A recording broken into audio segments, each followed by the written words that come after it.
Enhancing our health through creativity, expressing ourselves creatively. This is something that probably isn't in most books on health and well-being as being a common ingredient in keeping yourself healthy and well. But from my point of view, it's one of the most important.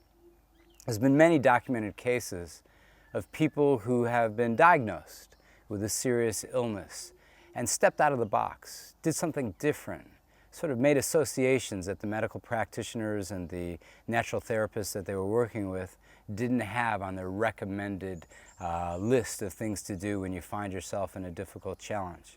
And when you're looking at the field of health enhancement, remember, we're stepping into what we can do, not what's wrong with us, but what's right with us.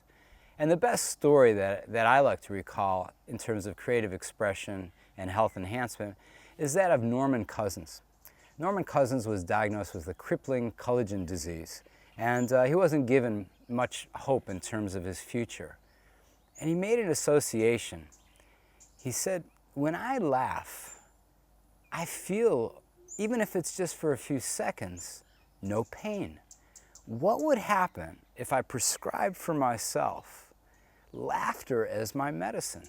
And I sat down with some of the funniest movies, some of the funniest television shows that I remember from my youth, and I just watched them over and over and over again with the advent of video at that time and accessing, movies and television shows that had been recorded. And he did it. He checked himself out of the hospital and into a hotel. He set himself up so he could watch old movies, some of his favorites, that would produce deep belly laughs.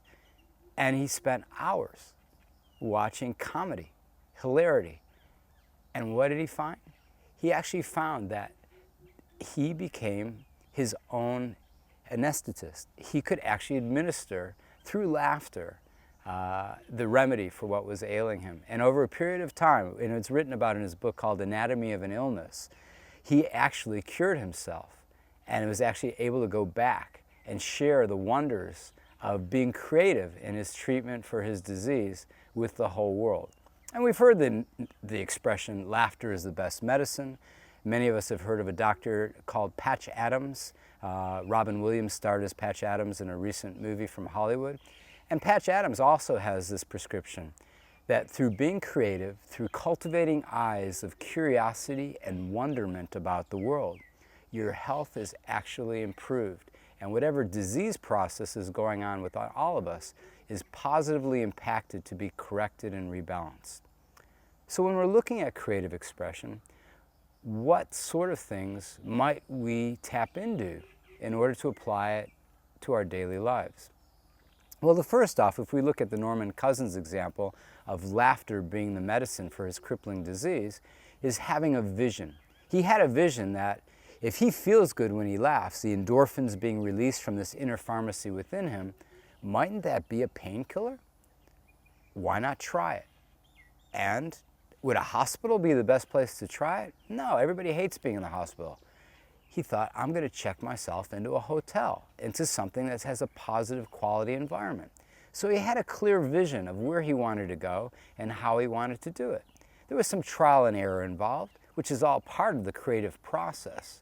But the fact is, by taking that proactive step, that pronoic step, that even when you have a disease, maybe the whole world is conspiring to take me into a new level of awareness by putting this obstacle and challenge in my life, he was able to activate another part of his being that wasn't the hospital and the negative prognosis from the medical doctors, but was actually an inspirational and positive force that turned out not only to be creative expression for his own recovery, but by sharing his experiment and his adventure through his books and through his lectures and through his professorship at university, he was able to influence thousands and thousands of lives all around him.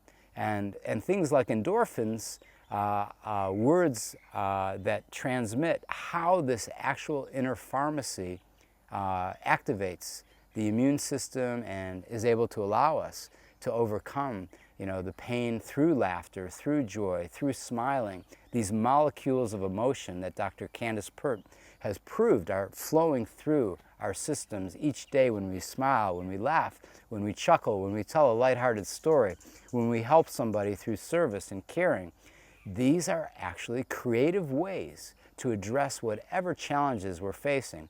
And maybe we're not as lucky as Norman Cousins and that we actually cure ourselves of a crippling disease.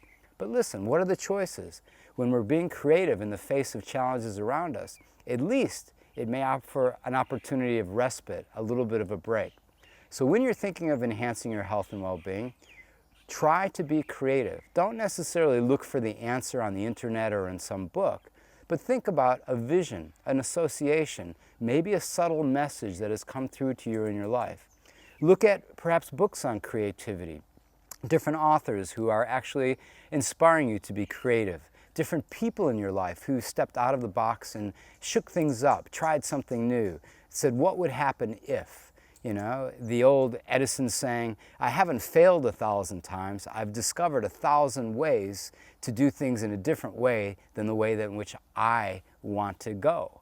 And so it's that positive, pronoic, proactive, creative spirit that we can apply to our health and our well-being, just like we could apply it to developing patents or copyrights. Why not be creative and energized and seek a whole new health adventure as part of your daily life? So when you're thinking about health and well-being, when you're faced with a challenge or an obstacle, remember health enhancement. Think of what you can do, be creative with it, and who knows, that might be the best medicine for what ails you.